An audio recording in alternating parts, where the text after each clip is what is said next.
Di video sebelumnya kita sudah melihat tuh kalau Jong Hyun telah berhasil menghancurkan Pandora sepenuhnya. Tapi sekarang sebuah tantangan baru muncul. Jong Hyun harus menghentikan amukan Majesty terdahulu yang ternyata masih hidup dikarenakan kekejian dari Pandora. Jong Hyun harus segera membentuk kontrak dengan Crow sebagai mahkota dari Majesty. Setelah perjalanan panjang di Great Prison, akhirnya setelah lebih dari 300 kapter, Jong Hyun membebaskan Crow dan siap membuat kontrak yang utuh. Sekarang, apa yang akan terjadi selanjutnya kita bisa saksikan di video alur cerita Kaisar Relik part 30.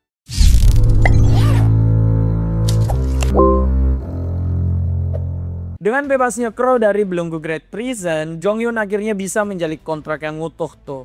Tapi ada satu hal yang gawat karena para penjaga dari Great Prison sudah berada di dekat sana. Crow kemudian bersikap dengan tenang karena sekarang dia sudah bisa mengeluarkan kekuatan penuhnya setelah membuat kontrak. Di tengah Jong Hyun membuat kontrak, semua relik yang dimiliki pria ini melindungi proses tersebut. Di luar lokasi Jong Hyun dan juga Crow, Kwok Taek-jun ternyata sudah masuk dalam Great Prison. Dia tidak punya jalan yang mulus untuk tahu di mana Jong Hyun berada karena di sana ada Irene, Miller, dan Sol-a. Pertarungan mereka itu harusnya segera dimulai, tapi Great Prison malah bergemuruh dan sebuah badai kemudian menggila di sana. Badai ini memang terlihat menakutkan, tapi di dalamnya ternyata begitu tenang. Di sana ada Crow dan juga Jong Hyun yang telah menyelesaikan kontrak mereka. Jong Hyun merasakan kekuatan besar meluap di dalam dirinya. Dia kemudian memerintahkan Crow untuk menelan semua penjaga dari Great Prison. Saat hal ini terjadi, bukan cuma Jong Hyun yang sadar dia udah kelewat kuat. Miller yang ada di luar tempat tersebut juga memerintahkan Sol-ah dan Irene kabur. Karena lewat relik Sugeliangnya, Miller tahu kalau Jong Hyun akan meruntuhkan Great Prison. Jong Hyun yang telah menggetarkan seluruh Great Prison kemudian muncul di depan Kwok Taek-jun. Jong Hyun sekarang bukan lagi tandingan Kwok Taek-jun. Dia hanya butuh satu serangan kecil untuk menang. Kemudian seluruh Great Prison mulai dilahap. Odin dan juga Prometheus melihat hal ini akan menjadi akhir bagi mereka. Setelah Jong Hyun selesai dengan Great Prison, dia keluar dari sana untuk menyelesaikan semua urusan yang belum selesai. Dia tidak lupa membawa Kwok Taek-jun untuk keluar dari sana. Jong Hyun tidak ingin pria ini tenang. Kwok Taek-jun tentu marah. Dia menyerang Jong Hyun dengan segenap kekuatannya. Tapi sekarang Kwok Taek-jun juga tidak berdaya. Dia sudah bersujud karena seluruh reliknya ketakutan. Jong Hyun yang sekarang adalah sang Majesty yang raja para relik. Seluruh kemarahan Jong Hyun pada Kwok Taek-jun diluapkan di momen ini. Dia sangat marah karena dia sudah melakukan segalanya untuk Kwok Taek-jun hingga disebut anjing dari TKBM. Tapi Kwok Taek-jun terlalu serakah. Jong Hyun yang hanya meminta relik medis malah dihianati hingga berakhir di kehidupan yang lalu. Sebuah alasan yang tidak masuk akal untuk pengabdiannya. Makanya Jong Hyun menggunakan satu serangan untuk menyelesaikan Kwok Taek-jun, pria paling serakah di dunia. Setelah menghilangkan Kwok Taek-jun dari sejarah, dia sekarang menyuruh Crow untuk membereskan semua hal yang ada di pintu Great Prison. Setelah urusan di sana selesai, Jong Hyun kemudian melakukan hal selanjutnya. Dia menggunakan Gungnir untuk terbang menuju ke Pandora. Di tengah perjalanan, dia malah diserang oleh Horus. Jong Hyun dengan santai turun ke sana untuk menantang Horus dan pasukannya. Tidak butuh keringat, Jong Hyun tuh membuat Horus tunduk hingga tidak bisa mengangkat kepalanya. Semua ini disebabkan karena Jong Hyun telah menjadi Majesty. Jong Hyun dengan mudah meledakkan semua relik pengkhianat yang ada di sana. Setelah menyelesaikan urusan dengan Horus, Jong Hyun melemparkan Gungnir lagi untuk mencari di mana Eve Rockford berada. Ini adalah momen terakhir di mana Eve terkena serangan dengan telak dari Gungnir. Dia tidak punya lagi tuh tempat untuk kabur. Setelah diserang oleh Gungnir dengan telak, ya siapa sangka kalau Eve malah masih bisa mempertahankan kesadarannya. Tapi itu tidak akan lama. Jong Hyun mengeluarkan relik lain berbentuk pot tempat semua hal menjijikkan dia kumpulkan. Jong Hyun mengakhiri Eve dengan memasukkannya ke sana. Ya ini jelas adalah bayaran yang pas bagi Eve yang mengoperasikan Pandora hanya untuk menuruti Prometheus dan malah menjajak sesama manusia. Setelah urusan dengan Eve, Jong Hyun sekarang sekali lagi berhadapan dengan Majesty. Crow sangat terkejut melihat Majesty terdahulu dengan kondisi yang sangat buruk. Majesty ini masih mengamuk dan menyerang Jonghyun, tapi sekarang Jonghyun yang sudah sah menjadi Majesty tidak bergeming dengan serangan tersebut. Jonghyun bahkan berhasil menghancurkan ruangan sistem Pandora dengan mudah. Dengan begini, seharusnya tuh Jonghyun sudah bisa mengambil alih singgasana Majesty, tapi ternyata Majesty masih bisa mengamuk. Dia berbicara seakan dia masih hidup dan mengeluarkan kekuatan yang bahkan Crow sekalipun tidak tahu dari mana kekuatan itu berasal. Jonghyun dan Majesty terdahulu terus beradu kekuatan hingga Crow membantu Jonghyun. Crow tentu tidak ingin menghadapi Majesty terdahulu, tapi dia melakukannya agar Majesty terdahulu itu bisa tenang. Saat kekuatan mereka kembali berbenturan, gedung Pandora meledak hingga membuat sebuah pilar yang menembus langit. Setelah ledakan ini mereda, Jonghyun melihat kalau tubuh Majesty terdahulu mulai bergerak. Sekarang dia bahkan bisa mencabut senjata yang mengikat tubuhnya di atas singgasana Majesty. Dengan begini, untuk pertama kali Jonghyun menghadapi Majesty terdahulu, entitas terkuat dalam sejarah manusia. Setelah membebaskan Majesty terdahulu ini kemudian langsung memperingatkan Jonghyun kalau mereka tidak punya banyak waktu yang tersisa karena mereka akan segera diserang. Jonghyun tentu saja bingung karena Pandora telah runtuh. Nah, bahaya yang dimaksud Majesty tentu bukan lagi Pandora, tapi satu entitas jahat yang melebihi segalanya, yaitu Relic of Revelation. Seketika langit di sana kemudian menjadi gelap dan penuh petir. Majesty pertama menjelaskan kalau Relic of Revelation adalah relik yang gagal mencapai dunia karena kisahnya telah terlupakan. Mereka marah karena mereka tidak bisa lahir di dunia. Makanya mereka ini merencanakan untuk memusnahkan semua manusia dan juga semua relik. Prometheus dan juga relik laba-laba hanyalah bidak yang diperalat oleh Relic of Revelation untuk membuat kekacauan. Kekacauan ini bahkan sudah direncanakan oleh Relic of Revelation jauh sebelum Majesty terdahulu naik tahta. Saat Majesty terdahulu dalam masa kejayaannya, dia tuh sering sekali mencari satu relik tingkat harta yang tidak pernah ditemukan, yaitu Cradle. Relik ini adalah relik yang bisa melahirkan dan menghancurkan relik. Majesty itu tidak bisa mendapatkan relik tersebut, bahkan hingga dia dibuat menjadi sistem Pandora. Hal ini disebabkan karena Relic of Revelation menyembunyikan Cradle di tempat yang tidak bisa dijangkau. Cradle adalah kunci dari peperangan melawan Relic of Revelation. Jadi Jonghyun disarankan untuk tidak duduk di singgasana Majesty sekarang.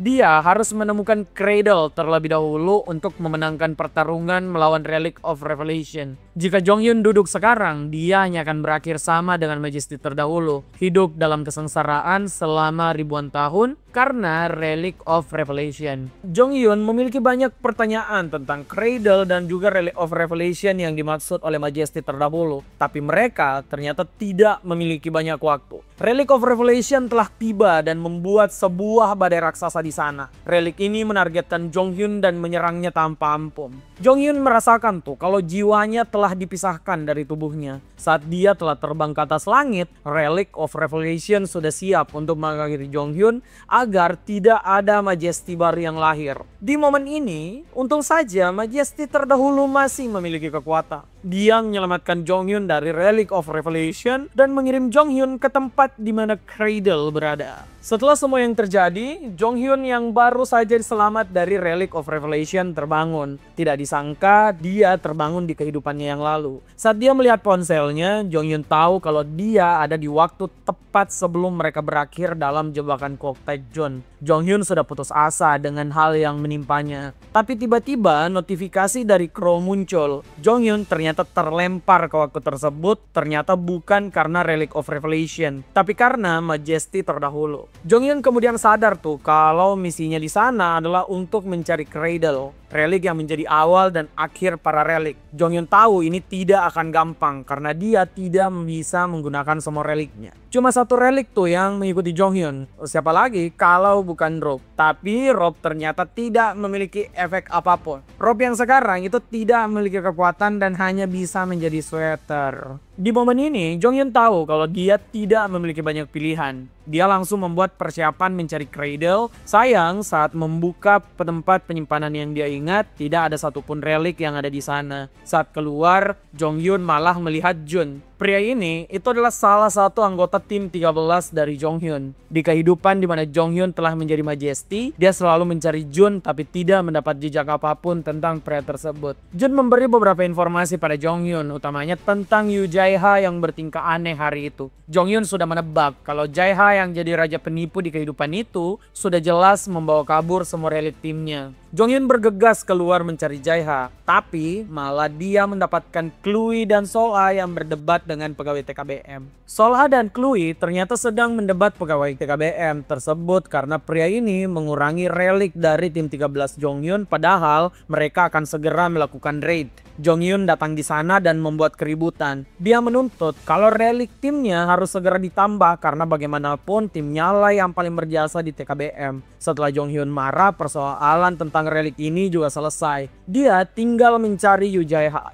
Beberapa saat kemudian, Jae-ha diperlihatkan tengah membuat kesepakatan dengan seorang pria kaya. Dia akan menjual stok barang dari timnya. Beberapa detik kemudian, Jae-ha sudah mendapat chat ancaman dari Jong Hyun. Tidak punya waktu membalas, bosnya langsung datang ke sana dan mengajar Jae-ha. Jong Hyun memperingatkan Jae-ha kalau dia akan mencelakai timnya jika terus melakukan hal licik seperti tadi dan akan berakhir buruk bagi Yoo Jae-ha. Setelah mengajar Jae-ha, Jong Hyun membawanya ke gedung TKBM untuk meminta maaf pada semua orang. Jong Hyun mengungkapkan kalau dia punya misi sendiri, yaitu mencari sebuah relik bernama Cradle. Jong Hyun akan melakukannya tanpa menggunakan tim penggaliannya, tapi dia tetap akan membawa Jae-ha untuk melakukan satu misi khusus, yaitu mengambil relik dari Kwok Taek-jun. Jong Hyun yang punya kunci Majesty dengan mudah membongkar berangkas relik milik Kwok Taek-jun. Jae-ha sangat bingung melihat bosnya memiliki sikap yang aneh hari itu. Jae-ha tidak perlu tahu karena Jong Hyun tidak ingin membuat bawahannya itu pusing.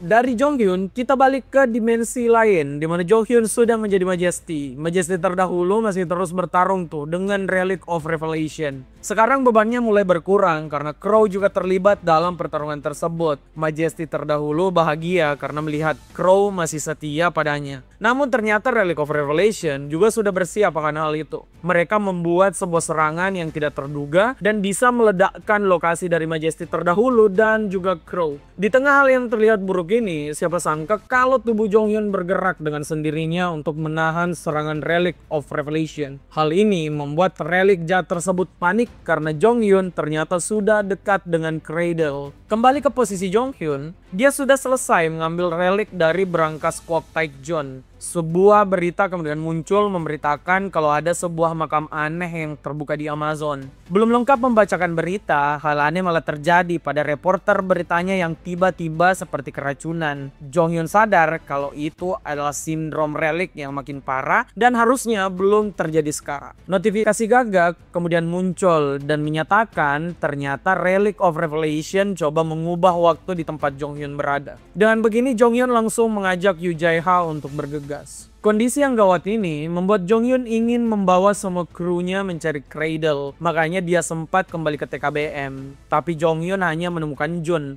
Jun yang melaporkan kalau semua tim Jong Hyun sudah pergi menaklukkan sebuah makam yang khusus diminta oleh Kwok Taek-jun. Jong Hyun tentu marah karena tahu itu adalah Great Prison di mana seluruh timnya berakhir. Jong Hyun sebenarnya memiliki dua pilihan, mencari Cradle atau menyelamatkan timnya di dimensi tersebut. Tentu pilihan yang lebih realistis adalah mencari Cradle karena Jong Hyun punya tim yang memiliki kehidupan lebih baik jika dia kembali ke dimensi sebelumnya. Tapi Jong Hyun ternyata tidak bisa mengabaikan timnya. Dia bertekad menyelamatkan semua anggota timnya dari Great Prison. Jong Hyun langsung berangkat ke bandara dan melihat kalau jet pribadi TKBM belum melepas landas. Saat masuk ke sana, Jong Hyun sudah melihat ada Samuel dan Yang Chan, pengkhianat ulung yang mencelakakan tim Jong Hyun. Jelas Jong Hyun mengajar dua orang ini dulu. Setelah hal ini selesai, Jong Hyun baru tuh berangkat untuk menyelamatkan timnya. Saat bepergian, tentu saja Jong Hyun tidak dibiarkan tenang oleh Relic of Revelation. Jet yang dia tumpangi diserang hingga jatuh. Untung saja, Jong Hyun memiliki relik pertahanan. Dia kemudian menyelamatkan Jae-ha dan juga Jun yang bersamanya. Sekarang mereka harus berjalan berjalan kaki untuk menuju di Great Prison. Setelah beberapa lama mereka menemukan sebuah sungai. Seperti biasa, Jonghyun menyuruh Jae-ha membuat hal tidak masuk akal. Jae-ha diperintahkan untuk membuat sebuah speedboat.